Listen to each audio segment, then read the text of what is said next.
불완전한 사람들을 제자로 선택하신 이유. 안녕하세요, 여러분.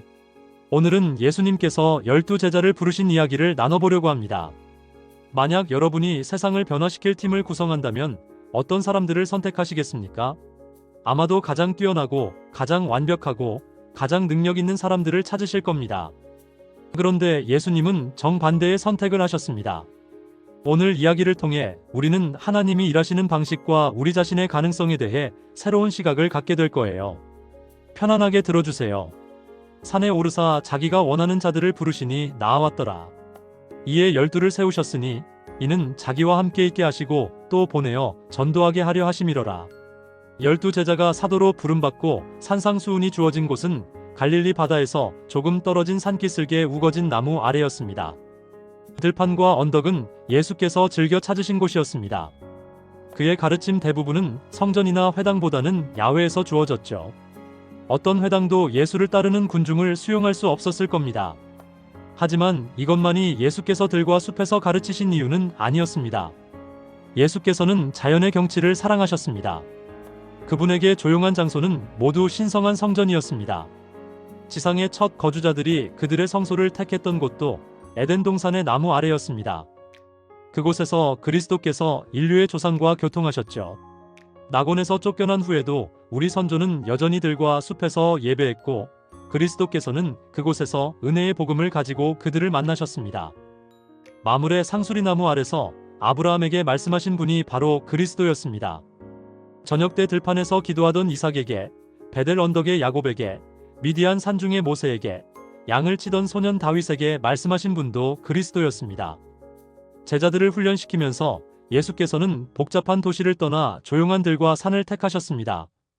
이런 장소는 예수께서 제자들에게 가르치고자 하신 자기 부인의 교훈과 더 잘 조화되었습니다. 공생애 동안 예수께서는 푸른 하늘 아래, 초목이 우거진 언덕, 호숫가에서 사람들을 모으기를 좋아하셨습니다. 당신이 친히 창조하신 작품들에 둘러싸인 곳에서 예수께서는 듣는 자들의 생각을 인위적인 것에서 자연적인 것으로 전환시킬 수 있으셨습니다. 자연의 성장과 발달 속에 그리스도 나라의 원칙이 나타났습니다. 사람들이 눈을 들어 하나님께서 만드신 언덕을 보고 그분의 놀라운 작품을 바라볼 때 그들은 영적 진리의 귀중한 교훈을 배울 수 있었습니다. 이제 첫 번째로 취할 단계는 그리스도께서 승천하신 후 지상에서 당신을 대표할 교회를 조직하는 일이었습니다. 그들은 값비싼 성소를 소유하지 않았지만 구주께서는 당신이 사랑하시던 조용한 곳으로 제자들을 인도하셨습니다. 그들 마음속에서 그날의 거룩한 경험은 산과 골짜기와 바다의 아름다움과 영원히 연결되었습니다. 예수께서는 제자들이 당신에게서 보고 들은 것을 세상에 선포하는 증인으로 내보내기 위해 그들을 부르셨습니다. 그들의 사명은 인류가 일찍이 부름받은 일 중 가장 중요한 것이었으며 그리스도께서 친히 가지신 사명에 버금가는 것이었습니다. 그들은 세상을 구원하기 위해 하나님과 함께 일하는 일꾼이 될 것이었습니다. 구약시대의 12족장이 이스라엘의 대표자였던 것처럼 12제자는 복음 교회의 대표자가 될 것이었습니다. 구주께서는 당신이 택하신 사람들의 성품을 아셨습니다. 그들의 모든 약점과 허물을 환히 아셨죠. 그들이 겪어야 할 위험과 그들에게 지워질 책임을 아셨기에 이 택하신 자들에게 애타는 마음을 가지셨습니다. 제자들이 산기슭에서 잠자는 동안 구주께서는 홀로 갈릴리 바다 근처 산 위에서 밤새도록 그들을 위해 기도하셨습니다. 새벽이 밝아오기 시작하자 그들을 부르시어 만나게 하셨는데 중요한 것을 그들에게 전달하셔야 했기 때문입니다. 이 제자들은 얼마 동안 적극적으로 예수와 함께 지냈습니다. 요한과 야고보, 안드레와 베드로, 빌립과 나다나엘, 마태는 다른 제자들보다 예수와 더 밀접한 관계를 맺었고 예수의 기적도 더 많이 목격했습니다. 베드로와 야고보와 요한은 예수와 한층 더 가까운 관계에 있었습니다. 그들은 예수의 기적을 보고 말씀을 들으면서 거의 항상 함께 있었죠. 요한은 예수와 한층 더 긴밀한 친분을 가짐으로 예수의 사랑받는 자로 구별되었습니다. 구주께서는 그들을 다 사랑하셨지만 요한이 가장 잘 받아들이는 정신을 가지고 있었습니다. 그는 다른 제자들보다 나이가 어렸고 어린아이가 의지하는 신뢰 이상으로 예수께 마음 문을 열었습니다. 이렇게 함으로써 요한은 그리스도에게 더 큰 위로가 되었고 구주의 가장 심오한 영적 가르침이 요한을 통해 당신의 백성에게 전달되었습니다. 빌립은 예수께서 나를 따르라는 분명한 명령을 하신 최초의 제자였습니다. 그는 안드레와 베드로의 고향인 베세다 태생이었습니다. 침례 요한의 가르침에 귀를 기울이고 그가 그리스도를 하나님의 어린 양이라고 선포하는 것을 들었죠. 빌립은 신실한 진리 탐구자였지만 믿음이 느렸습니다. 그리스도의 제자가 되었지만 예수에 관해 나다나엘에게 한 선언은 그가 예수의 신성을 완전히 확신하지 못했음을 보여줍니다. 하늘에서 들리던 음성이 그리스도를 하나님의 아들로 선포했지만 빌립에게 그리스도는 여전히 요셉의 아들 나사렛 예수였습니다. 5,000명을 먹이실 때 빌립의 믿음 부족이 다시 나타났습니다. 예수께서 우리가 어디서 떡을 사서 이 사람들을 먹게 하겠느냐고 질문하신 것은 그를 시험하기 위함이었습니다. 빌립의 대답은 불신의 편에 있었죠. 각 사람이 조금씩 먹게 할지라도 200데나리온의 떡이 부족하리이다. 예수의 마음은 슬펐습니다.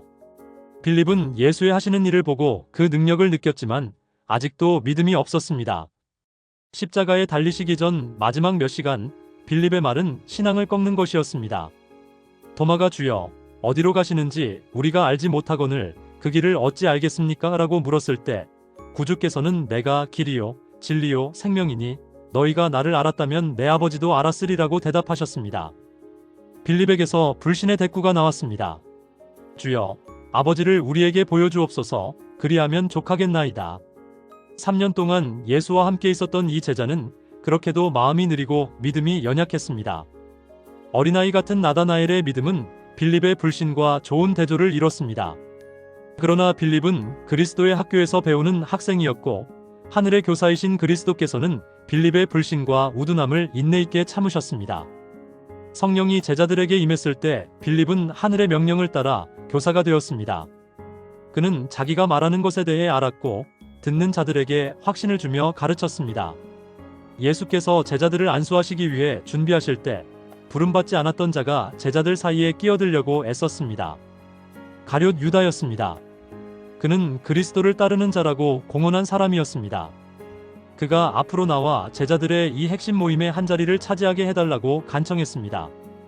매우 열렬하게 겉으로 보기에 신실하게 선생님이여 어디로 가시든지 저는 따르리이다라고 말했습니다. 예수께서는 그를 배척도 환영도 하지 않으시고 다만 슬픈 말씀을 하실 뿐이었습니다. 여우도 굴이 있고 공중의 새도 거처가 있으되 오직 인자는 머리 둘 곳이 없다.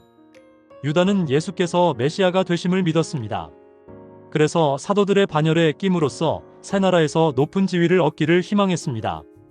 예수께서는 당신이 가난하시다는 것을 말씀하시므로 이 희망을 끊어버리려 하셨습니다. 제자들은 유다가 그들의 동료가 되기를 심히 원했습니다. 그는 당당한 풍채의 소유자로 예리한 식별력과 행정 능력을 가진 사람이었으므로 제자들은 예수의 사업에 크게 도움이 될 자로 유다를 추천했습니다. 그들은 예수께서 유다를 매우 냉담하게 맞아들이는 것을 보고 놀랐습니다. 제자들은 예수께서 이스라엘 지도자들의 협력을 얻고자 힘쓰지 않는 것에 크게 실망했습니다. 그들은 이 유력한 사람들의 지지를 얻음으로 하나님의 사업을 강화하지 않는 것이 잘못이라고 생각했습니다. 유다의 후년 역사는 하나님의 사업을 위해 일할 사람들의 적합성을 결정하는 데 있어 세속적 생각을 중요시하는 것이 위험하다는 것을 그들에게 보여줄 것이었습니다. 그러나 유다가 제자들과 합류했을 때 그리스도 성품의 아름다움을 알지 못한 것은 아니었습니다. 그는 영혼들을 구주께 이끄는 영적 능력의 감화를 느꼈습니다. 상한 갈대를 꺾거나 꺼져가는 심지를 끄기 위해 오지 않으신 그리스도께서는 진리의 빛을 갈망하는 마음이 조금이라도 있는 동안에는 이 영혼을 거절하지 않으셨습니다. 구주께서는 유다의 마음을 들여다보셨습니다. 하나님의 은혜로 교정되지 않는다면 유다가 빠져들 죄악의 깊이를 아셨습니다. 예수께서는 유다로 하여금 당신과 연결되게 함으로써 날마다 예수의 이기심 없는 사랑에 접촉할 수 있는 처지에 두셨습니다. 만일 유다가 그리스도를 향해 마음 문을 연다면 하늘의 은혜가 이기심이라는 악마를 쫓아내어 유다라 할지라도 하나님 나라의 백성이 될 수 있을 것이었습니다. 하나님께서는 성품에 인간적 요소가 있는 그대로 취하셔서 만일 그들이 훈련받고 예수에게서 배운다면 당신의 사업을 위해 양육하십니다. 그들은 완전하기 때문에 택함받은 것이 아닙니다. 불완전함에도 불구하고 진리에 대한 지식과 실천을 통해 그리고 그리스도의 은혜를 통해 당신의 형상으로 변화될 수 있도록 하기 위해 택함받았습니다. 유다는 다른 제자들과 똑같은 기회를 가졌습니다. 똑같은 귀중한 가르침을 들었죠. 그러나 그리스도께서 요구하시는 진리의 실천이 그의 욕망과 목적과 반대되었으므로 유다는 하늘의 지혜를 받기 위해 자기 생각을 굴복시키려 하지 않았습니다. 구주께서는 장차 당신을 팔자를 얼마나 온유하게 대하셨습니까? 예수께서는 가르치는 중에 탐욕을 뿌리째 없애고자 하시며 자선의 원칙을 역설하셨습니다. 흉악한 탐욕의 특성을 유다 앞에 내보이셨죠. 유다는 자기 성품이 묘사되고 죄가 지적된 것을 여러 번 인식했으나 불의를 고백하고 버리려 하지 않았습니다. 유다는 자부심이 강했으며 유혹에 대항하는 대신 부정한 습관을 계속 따랐습니다. 예수께서는 유다의 탐욕을 날카로운 책망으로 대하지 않으시고 거룩한 인내로 이 과실을 범하는 사람을 참으시면서 유다의 마음을 펼쳐놓은 책을 읽듯 읽는다는 증거를 그에게 보이셨습니다. 예수께서는 옳은 일을 행할 수 있는 가장 고상한 자격을 유다에게 주셨으므로 그는 하늘의 빛을 거절한 것에 대해 핑계할 수 없을 것이었습니다. 유다는 빛 가운데 행하는 대신 결함을 그대로 지니기로 선택했습니다. 악한 욕망, 복수심, 어둡고 음산한 생각이 마음속에서 자라나 마침내 사탄이 그를 완전히 지배하기에 이르렀습니다. 유다는 그리스도의 원수의 대리자가 되었습니다. 모든 제자는 예수의 사업을 위해 부르심받았을 때 큰 결함을 가지고 있었습니다. 온유하고 겸손하신 예수와 가장 친밀한 교제를 했던 요한도 원래는 온유하거나 순종하는 성질을 가지지 않았습니다. 요한과 그의 형제는 우레의 아들들이라고 불렸습니다. 사람들이 조금이라도 예수를 멸시하면 그들은 분노하여 도전했습니다. 악한 성질, 복수심, 비판하는 정신이 이 사랑받던 제자의 마음에 가득 차 있었습니다. 요한은 자존심이 세고 하나님 나라에서 첫째가 되고자 하는 야심이 있었습니다. 그러나 그는 날마다 자신의 난폭한 정신과 대조되는 예수의 온유함과 관용을 보고 겸비와 인내의 교훈을 들었습니다. 요한은 영적 감화에 마음문을 열고 구주의 말씀을 듣는 자가 되었을 뿐 아니라 그것을 행하는 자가 되었습니다. 자아는 그리스도 안에 숨겨졌습니다. 그는 그리스도의 멍에를 메고 그 짐을 지는 것을 배웠습니다. 예수께서는 당신의 제자들을 책망하시고 경고하시고 주의를 주셨으나 요한과 그의 형제들은 예수를 떠나지 않고 책망에도 불구하고 예수를 따르기로 택했습니다. 구주께서는 그들의 연약함과 실수 때문에 그들에게서 돌아서지 않으셨습니다. 그들은 끝까지 예수의 고난에 참여하며 당신 생애의 교훈을 계속 배웠습니다. 그들은 그리스도를 바라봄으로 성품의 변화를 얻게 되었습니다. 사도들은 습관과 성격이 서로 매우 달랐습니다. 세리였던 레위 마태, 맹렬한 열심당원이며 로마 권위에 대한 단호한 증오자인 시몬, 도량이 있으나 충동적인 베드로, 비열한 마음을 가진 유다, 진실하지만 소심하고 겁 많은 도마, 깨닫기를 더디하고 의심 많은 빌립, 야심 있고 솔직한 세베대의 아들들과 형제들이 있었습니다. 그들은 서로 다른 악에 기울어지는 선천적 후천적 경향을 지닌 결함들을 가진 채 함께 모였으나 그리스도를 통해 하나님의 가족으로 살아가고 믿음과 교리와 정신에 있어 하나가 되기를 배워야 했습니다. 그들은 시험과 불만과 의견 차이를 가질 것이었으나 그리스도께서 마음에 거하실 때에는 불화가 있을 수 없었습니다. 그리스도의 사랑은 서로 사랑하도록 이끌며 주의 가르침은 제자들을 단합하게 하여 한 마음과 한 정신이 되게 할 것이었습니다. 그리스도는 위대한 중심이시므로 그들이 그 중심에 접근하는데 정비례하여 서로 밀접하게 될 것이었습니다. 예수께서는 제자들에게 가르침을 마치시고 그 작은 무리를 당신 주위에 가까이 모으시고 그들 가운데서 무릎을 꿇으시고 그들의 머리 위에 손을 얹으시고 그들을 당신의 거룩한 사업에 바치는 기도를 드리셨습니다. 이렇게 하여 주의 제자들은 복음 사업을 위해 안수받았습니다. 그리스도께서는 사람들 가운데 있을 대표자로서 타락하지 않은 천사들을 선택하지 않으시고 인간, 곧 그들이 구원하고자 하는 자들과 같은 성정을 가진 사람들을 선택하십니다. 그리스도께서 인성을 취하신 것은 인류에게 가까이 하시기 위함이었습니다. 신성이 인성을 필요로 했습니다. 왜냐하면 하나님께서 세상을 구원하시기 위해서는 신성과 인성이 다 필요했기 때문입니다. 우리가 아무리 불완전하고 죄가 있을지라도 주께서는 자신과 동역하며 그리스도의 제자가 될 특권을 우리에게 제공하십니다. 주께서는 우리가 그리스도와 연합함으로 하나님의 사업에 일할 수 있도록 우리를 초청하시어 하늘의 가르침을 받게 하십니다. 우리가 이 보배를 질그릇에 가졌으니 이는 능력의 힘이 큰 것이 하나님께 있고 우리에게 있지 않음이라. 복음 전파를 천사들에게 맡기지 않으시고 오히려 죄 있는 사람들에게 맡기신 것은 이 때문입니다. 인간의 연약함을 통해 역사하는 능력은 곧 하나님의 능력임이 분명합니다. 그러므로 우리는 자신처럼 연약한 다른 사람들을 도울 수 있는 능력이 우리를 도울 수 있다는 것을 믿을 용기가 생깁니다. 의심으로 당황하고 연약함으로 지쳐있고 믿음이 약하여 보이지 않는 하나님을 붙들 수 없는 영혼이 있습니다. 그러나 그들이 볼 수 있는 한 친구가 그리스도 대신 와서 그들의 떨리는 믿음을 그리스도께 이어주는 연결고리가 될 수 있습니다. 우리는 예수를 세상에 소개하는 일에 하늘의 천사들과 동역하는 자가 되어야 합니다. 거의 참을 수 없는 열정을 가지고 천사들은 우리의 협력을 기다리는데 이는 사람과 교통하는 통로는 사람이어야 하기 때문입니다. 여러분, 오늘 우리는 예수님께서 12제자를 부르신 이야기를 살펴봤습니다. 이 이야기에서 우리가 발견할 수 있는 가장 놀라운 진리는 무엇일까요? 예수님은 완벽한 사람들을 찾지 않으셨다는 겁니다. 그분은 결함투성이, 약점투성이, 문제투성이의 사람들을 선택하셨습니다. 성질이 급한 베드로, 의심 많은 빌립, 탐욕스러운 유다, 우레 같은 성격의 요한. 이들은 완벽과는 거리가 멀었습니다. 하지만 예수님은 그들의 가능성을 보셨습니다. 그들이 무엇이 될 수 있는지를 보셨던 거죠. 여기서 우리가 놓치지 말아야 할 중요한 진리가 있습니다. 하나님은 우리의 현재 모습 때문에 우리를 부르시는 게 아니라 우리가 될 수 있는 모습 때문에 부르신다는 겁니다.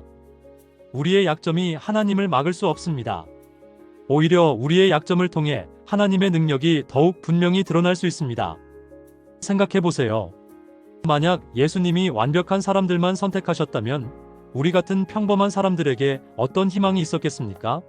하지만 예수님은 보여주셨습니다. 나는 불완전한 사람들과 함께 일한다. 나는 실패한 적이 있는 사람들을 회복시킨다. 나는 약한 사람들을 강하게 만든다. 유다의 이야기는 우리에게 또 다른 교훈을 줍니다. 기회가 주어진다고 해서 모든 것이 자동으로 해결되는 건 아닙니다. 유다도 똑같은 기회를 받았습니다. 매일 예수님과 함께 걸었고 같은 가르침을 들었고 같은 기적을 목격했습니다. 하지만 그는 마음 문을 닫기로 선택했습니다. 변화는 강요될 수 없습니다. 그것은 선택입니다. 반면 요한의 이야기는 희망을 줍니다. 우레의 아들이라 불릴 만큼 성격이 거칠었던 그가 사랑의 사도가 되었습니다. 어떻게 이런 변화가 가능했을까요? 그는 예수님 곁에 머물렀습니다. 매일 예수님을 바라보며 듣고 배우고 변화되었습니다. 오늘 이 이야기가 여러분에게 주는 메시지는 명확합니다. 여러분이 지금 어떤 모습이든 어떤 약점을 가지고 있든 어떤 실패를 경험했든 그것이 하나님께서 여러분을 사용하시는데 장애물이 되지 않습니다. 오히려 그것이 하나님의 능력을 나타낼 무대가 될 수 있습니다. 우리가 이 보배를 질그릇에 가졌다는 말씀을 기억하십시오. 우리는 질그릇입니다. 깨지기 쉽고 불완전하고 연약합니다. 하지만 바로 그 질그릇 안에 하늘의 보배가 담겨 있습니다. 그래서 사람들이 놀라운 일을 볼 때 그것이 질그릇의 능력이 아니라 그 안에 계신 하나님의 능력임을 알게 됩니다. 여러분도 부르심을 받았습니다. 완벽해서가 아니라 가능성이 있어서입니다. 강해서가 아니라 하나님께서 여러분을 강하게 만드실 수 있어서입니다. 여러분 자신의 능력으로가 아니라 여러분 안에 계실 하나님의 능력으로 위대한 일을 하실 수 있어서입니다. 오늘 이 메시지가 여러분에게 용기가 되기를 바랍니다. 여러분의 약점 때문에 주저하지 마세요. 예수님은 불완전한 사람들과 함께 일하십니다. 아니, 그분은 오직 불완전한 사람들과만 일하실 수 있습니다. 왜냐하면 완벽한 사람은 없기 때문입니다. 영상이 도움이 되셨다면 좋아요와 구독 부탁드립니다. 그리고 댓글로 여러분의 생각을 나눠주세요. 여러분은 자신의 어떤 약점이 오히려 하나님께 쓰임받을 수 있다고 생각하시나요? 여러분의 이야기가 다른 누군가에게 큰 격려가 될 수 있습니다.